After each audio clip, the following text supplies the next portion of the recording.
Hello, everyone. My name is Dr. Robert Gatiss, and I'd like to welcome you to another episode of Dr. G's Medical Musings on Facebook Live. Today's topic is sounds mundane, but it's kind of interesting, I think, because most of us are aware of people who snore. So our topic today is the three types of snoring and possible cures for the snoring. Most of the time I hear women complain about their husbands snoring, but I read some research, or the follow-up to research, that indicates that by the age of 50, 64% of women snore, and pretty much just as much as men do. And the American Academy of Sleep Medicine claims that snoring reduces daytime productivity by about 34%, which kind of makes sense, considering snoring probably deprives our brain a bit of oxygen, and that alone would increase our tendency towards headaches and high blood pressure, weight gain, that type of stuff, including the daytime fog and fatigue that people get when they don't get enough sleep. So how would you determine what type of snoring you actually do of the three types? And I'll admit that the types appear, except for the first type, which we'll talk about in a minute, the second and third type appear to be on a continuum to me. But anyway, you might have to ask your partner about the type of snoring you do, or there are apps I've heard of that you can download. I think one is called SnorLab on Google Play.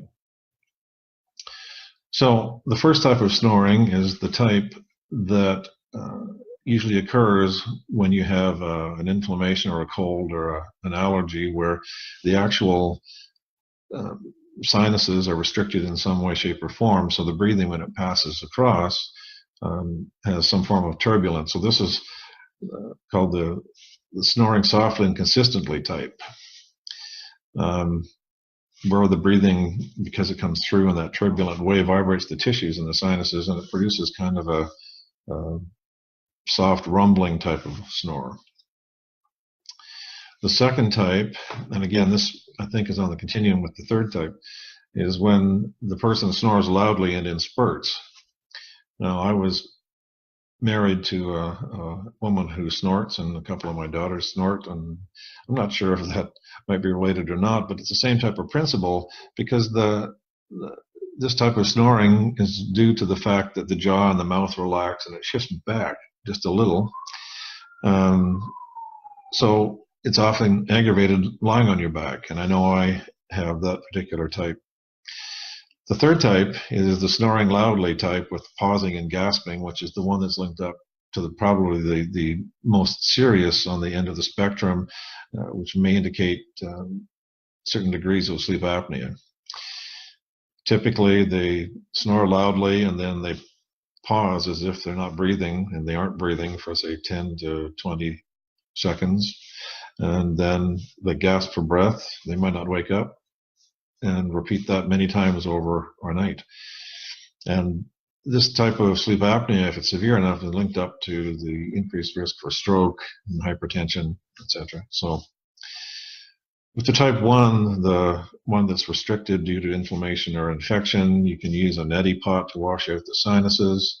From a naturopathic perspective, you can add a little bit of golden seal tincture. Hydrastis is the other name for golden seal. Maybe a little bit of salt in there, just to flush out the area, give yourself a little bit more room to breathe through the nose. I've also heard that you can use those nasal strips to open up the nostrils, and actually they have nasal dilators. It sounds kind of crude to me, where you actually put it in the nostril itself and it dilates to do the same thing, to open up the airways. Type number 2, on the other hand, where you're snoring loudly and in spurts, that might mean a trip to the dentist to get some type of an appliance to stabilize the chin and the tongue. You can try sleeping on your side rather on your back, which would help reduce the problem. And This is where most of the time you hear men complain that they have bruises on their side because their female partner isn't giving them the old elbow in the middle of the night. I've also seen in the popular press these headband things which look like they're trying to do the same thing. I have no idea if they work. Maybe somebody can tell me if they do. The third type, the most serious type that's linked to sleep apnea, that probably means you should consider going to a sleep clinic to be formally diagnosed with this and the possible need for a CPAP machine. In my own family, my mother uses one, my brother uses one, and in my brother's case, I love him dearly, and I remember being at a campground and the whole campground was awake because he literally could wake them up with the level of his snoring. Apparently there are tongue exercises I didn't know about that you can train the tongue to keep the airways open at night. And a dentist named Dr. Lin, I believe, claims that these exercises can reduce even severe sleep apnea by up to 50%. And if that was the case, that's worthwhile looking into.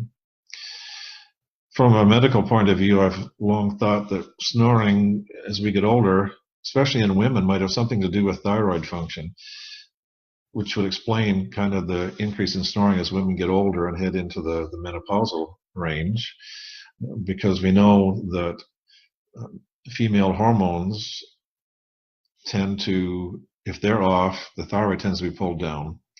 And I don't know if I've talked about it before, but the adrenals actually, or the stress glands, you have to have a balance of those before you attempt to balance the thyroid and balance the female hormones on top of that. So snoring as we get older might be due to lower thyroid function or changes in hormones, including a possibility of melatonin problems.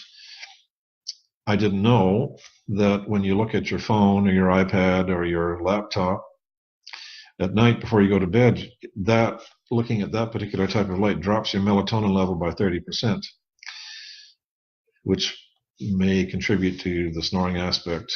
Don't hold me to it. I don't know any studies about that, but it's worthwhile experimenting, and I'm doing that myself at night.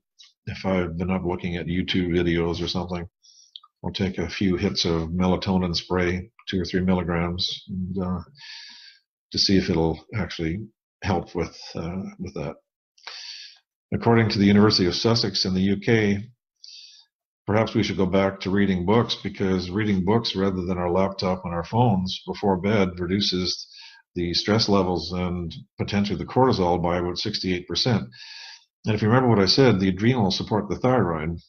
So, and the cortisol has to be within a certain range to allow the T4, which is the thyroid hormone that is released by the thyroid, to be converted to T3, which is actually a stronger hormone in many ways physiologically. We may find that the people who suffer from the bad type of sleep apnea maybe have a T3 problem where they're not converting, and it could be because they're overstressed or doing some other things and they're not getting the conversion because of that stress. So the right amount of cortisol is like the 3 bears effect, not too high, not too low, just right, is required for the thyroid. So just in a little summation for what we've got here, you kind of have to determine your snoring type. And the first thing I would do is ask your partner if you have one. Try out the app. And then when you figure you know the type that's going on, try out some of the potential cures that we've mentioned here. However, if the snoring continues or gets worse, then I'd consider being medically assessed. I'd possibly go to a sleep clinic, but I'd also have my thyroid checked. I'd have my blood sugar checked. And I'd also have a 4-point cortisol. It's cortisol checked 4 times during the day to see the type of a graph you get.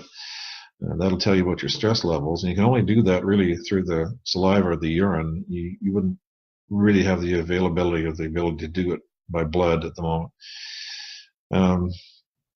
And just thinking about it, I probably want my neurotransmitters assessed also, because tyrosine as an amino acid gets converted to or is incorporated in the thyroid hormone.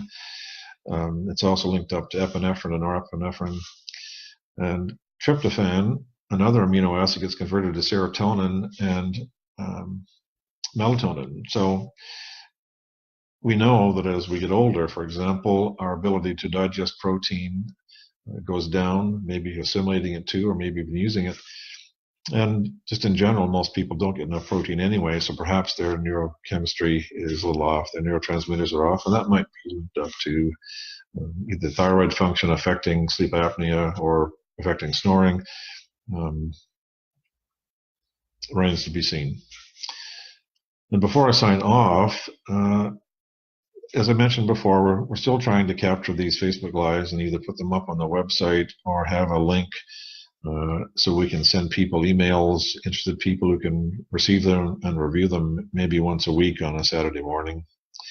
We don't want to be intrusive, but anybody who wants the information, certainly we'd like to get it to them. So until next time, make it a great day.